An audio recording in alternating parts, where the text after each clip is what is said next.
আর আম্মা জান তুমি বাচ্চা গর্ভে নিয়েও বাচ্চা কোলের মধ্যে নিয়ে টেলিভিশনের নাচ গানের মধ্যে পাগল ভরা হয়ে থাকো। তোমার স্বামী যদি ঘর থেকে 2-3 দিনের জন্য ঢাকা যায়, ও মা তুমি তোমার সন্তান নিয়ে মঠবাড়ি আর মার্কেটে ঘুরো, বেপরদায় আড্ডা দাও রে মা, গল্প গুজবে সময় কাটায় দাও। যদি তুমি তোমার স্বামী বাহিরে গেল কাজের জন্য, ব্যবসার কারণে, তুমি মায়ের দরকার ছিল নামাজ পড়িয়া স্বামীর জন্য দোয়া করা, ও দয়ার মাওলা আমার স্বামী কষ্ট করে কামাই করে, তুমি তার কামাই রুজিতে বরকত দাও। আয় আল্লাহ তুমি তাকে জিন্দা হায়াত বাড়ায়া দাও। আয় আল্লাহ তার কামাই রুজিতে বরকত বাড়ায়া দাও। কারণ স্বামীর মাথার ঘাম ফেলানো, টাকা পয়সা কামাই করা স্বামী নিজের জন্য করে না, নিজের স্ত্রী আর সন্তানের মুখে হাসি ফুটানোর জন্য করে। ওই স্বামীটা রাস্তায় যায়, কাজ করে, ড্রাইভারি করে, কত মানুষের সাথে ঝগড়া, কত মারপিট করিয়া ঘরের মধ্যে খানা দেয়, টাকা দেয়, স্ত্রীকে জানতেও দেয় না কত কষ্ট করলাম, কত ঝগড়া করলাম। ঘরে যাওয়ার পরে মা তুমি যদি স্বামীর সাথে ভালো ব্যবহার না করো, সন্তানের সাথে ভালো ব্যবহার না করো, তোমার কারণে ঘরে কোনো বরকতের আশা করা যায় না। অতএব আম্মা জান, ভালো একটা সন্তানের মা হইয়া কবরে যাও। এমন সন্তান আল্লাহর কাছে দোয়া করো, আল্লাহ এমন সন্তানের মা বাবা বানাইয়া দেও, মরণের পরে যেন সন্তান আমার জানাজার ইমামতি করতে পারে, কবরের কিনারায় দাঁড়ায় যেন সন্তান কোরআন তেলাওয়াত করে দোয়া করতে পারে। বাচ্চাটা বলে আমি নাকি রহমান, এই বাচ্চাটা বলে আমি আল্লাহ নাকি বড় রহিম। এই বাচ্চা যখন বলে আমার মতো রহমান আর কেউ নাই, আমার মতো রহিম দয়াময় আর কেউ নাই, আমার বড় লজ্জা লাগে। ওর কবরে কোনো আত্মীয় স্বজন আছে কিনা খবর নাও, তাড়াতাড়ি যদি দেখো আযাব হয়, আযাবটা মাফ করিয়া কবরকে জান্নাতের বিছানা বিছায়া দাও। এ জীবনে না করিলাম বন্দেগী, গুনাহ করে কাটাইলাম জিন্দেগি, গুনাহ করে কাটাইলাম জিন্দেগি, তওবা করে আবার তওবা ভাঙ্গিলাম, তওবা করে আবার তওবা ভাঙ্গিলাম,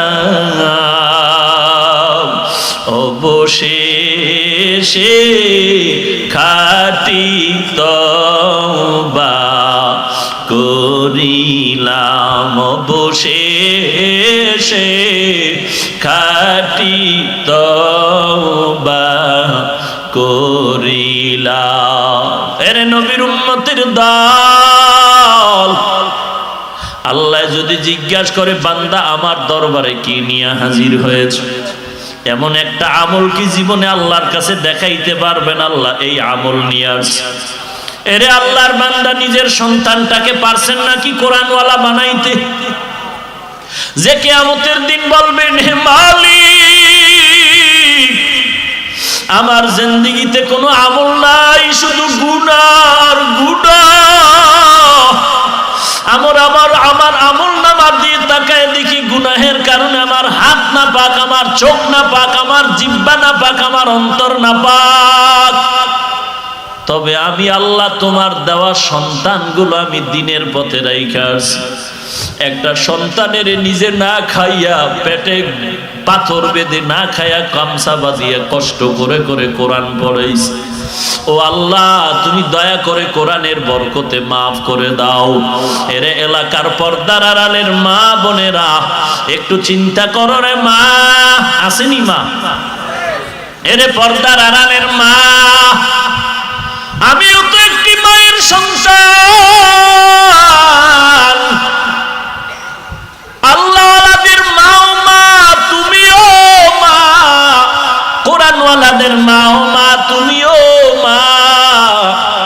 তো সাধারণ কোন মঠবাড়িয়ার মা না, তুমি কত বড় দামি মা জানো? তোমার আদর্শের কারণে তোমার একটা সন্তান আদর্শবান হবে, তোমার একটা সন্তানের আদর্শের কারণে গোটা জগৎবাসী আদর্শওয়ালা হয়ে যাবে। এরে আম্মা জান, তুমি তো খাজা মঈনুদ্দিন চিশতি আজমিরির মা, তুমি তো সৈয়দ সাকির মা, তুমি উজানির কারি ইব্রাহিমের মা, তুমি শামসুল হক ফরিদপুরের মা, তুমি মুজাদ্দিদ আল-ফেসানির মা। খাজা মঈনুদ্দিন চিশতি আজমিরি কত বড় একজন আল্লাহওয়ালা। মদিনা থেকে ভারতে আসলেন, কালেমার দাওয়াত দিলেন, লক্ষ লক্ষ বেঈমানেরা তার হাতে কালেমা পড়ে মুসলমান হয়ে গেল। খাজা মঈনুদ্দিনের মনটা বড় আনন্দে উৎফুল্ল। মা ডাক দিয়া কয়, বাবা তুই এত খুশি কেন? ডাক দিয়া কয়, আম্মা জান, ভারতবর্ষে আমার হাতের সাথে হাত লাগায়া লক্ষ লক্ষ বেদিন কালেমা পড়েছে। মঈনুদ্দিনের মা ডাক দিয়া কয়, রে সন্তান, এই ত্যাগ আর এই বরত্ব তোর না রে বাবা। মঈনুদ্দিন কয়, মা বলো কার? বলে তোর মায়ের অবদান। খাজা মঈনুদ্দিন চোখের পানি ছেড়ে বলে, মা তোমার কি অবদান? মা চোখের পানি ছেড়ে কান্না করে আর বলে, ওরে সন্তান, তুই আমার গর্ভে থাকা অবস্থায় আমি মা ঘুমাইতাম না, রাতের অন্ধকারে যায় নামাজে বসে চোখের পানি ছেড়ে কাঁদতাম আর আল্লাহর দরবারে দোয়া করতাম, ও আল্লাহ তুমি আমার গর্ভের সন্তানটারে একজন আদর্শ মানুষ বানাও। তুই দুনিয়াতে আসার পর আমি মা তোরে যতদিন দুগ্ধ পান করাইলাম রে বাবা, এক ফোঁটা দুধ আমি মা তোর মুখে বিনা অজুতে দেই না। এরে পর্দার আড়ালের মা, বলো তোমার সন্তান তোমার দুগ্ধ পান করেছে, কি আদর্শ দিয়ে তুমি সন্তানের দুগ্ধ পান করাইলা? বিনা উজুতে যেই মা সন্তানের দুধ দেয় না, এ তো জন্মলগ্ন থেকে আল্লাহওয়ালা হওয়ার সম্ভাবনা। কত সন্তানরা কান্না করে, হুজুর আমার সন্তানের মাথায় হাত দিয়ে দোয়া করে দেন, মাদ্রাসায় দিলাম। আমি বললাম, দোয়ার কি আছে, আপনি বাবা হইয়া দোয়া করেন, সন্তানের জন্য কবুল হয়ে যাবে। বলে, হুজুর জানি, তারপর মনটারে মানাইতে পারি না, কারণ কয়েক মাস আগে আমার বাবার ইন্তেকাল হয়ে গেল। আমার বাবার কবরের কিনারায় দাঁড়ায় আমি একটু কোরআন পড়তে জানি না, কোরআন পড়া শিখি নাই। আমি কান্না করে আমার স্ত্রীর সাথে পরামর্শ করলাম, আমার সন্তানের আমি কোরআনওয়ালা বানায় যাব। আমি কিছু পাই আর না পাই, আমার কবরের কিনারায় গিয়ে যদি সন্তান কোরআন তেলাওয়াত করে, ওই কবরে আর আযাব কখনো হবে না। এরে নবীর উম্মতের দল, ওই কবরের আযাবের ঘর। নবী বলেন, কবর হবে কারো জন্য জান্নাতের বাগান, অথবা কারো জন্য হবে জাহান্নামের টুকরা। এরে নবীর উম্মতের দল, আজকে তোমার পায়ে ধরে ধরে বলি, নামাজ পড়ো, টুপি পড়ো, তুমি টুপি পড়তে চাও না। আর আমাকে যদি কেউ কোটি টাকার ফজরের নামাজ, 5 ওয়াক্ত নামাজ ঠিক মতো আদায় করা, এটা হইল মূল। এই জামানায় কে কত বড় দামি, কে কত বড় বুজুর্গ, এর 1 নাম্বার পরিচয়, যে যত পরিমাণ গুনাহ থেকে বাঁচতে পারবে সে তত পরিমাণ বুজুর্গ। কথা ঠিক না? আল্লাহ আমাদের সবাইকে গুনাহমুক্ত জিন্দেগি দান করুন। আরো জোরে বলেন।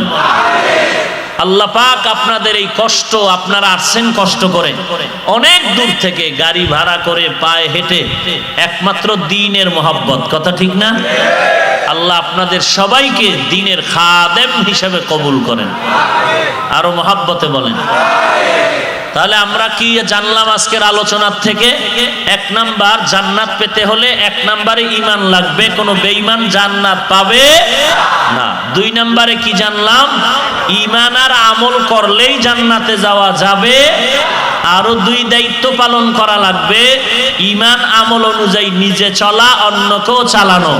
গুনাহ থেকে যেমন নিজে বাঁচবো, অন্যকেও। অন্য বলতে 1 নাম্বারে কারা? আহাল। এক নম্বরে কারা? আহাল, পরিবার, সন্তান, স্ত্রী, এরপরে ঘরের প্রতিবেশী যারা এলাকার, এরপরের সিরিয়াল হলো উম্মতের চিন্তা। উম্মতের চিন্তা আপনার না, উম্মতের চিন্তা করবে ওলামায়ে কেরাম। উম্মতের চিন্তা কারা করবে? ওলামায়ে কেরাম। আর ওলামায়ে কেরামের সাথে আপনারা থাকবেন, এটাই ফাইনাল কথা। ইদানিং কালে এত ফেরি নদী পাড়ি দিয়া মঠবাড়িয়া জঙ্গলের মধ্যে ফেতনা বোধহয় ঢুকে নাই। যেই ফেতনাবাজেরা বলে আলেম ওলামা লাগে না, মাযহাব লাগে না, ইমাম লাগে না, এই ফেতনা আছে এলাকায়। আল্লাহর কাছে তাদের হেদায়াত চাই, আল্লাহ হেদায়াত দান করুন।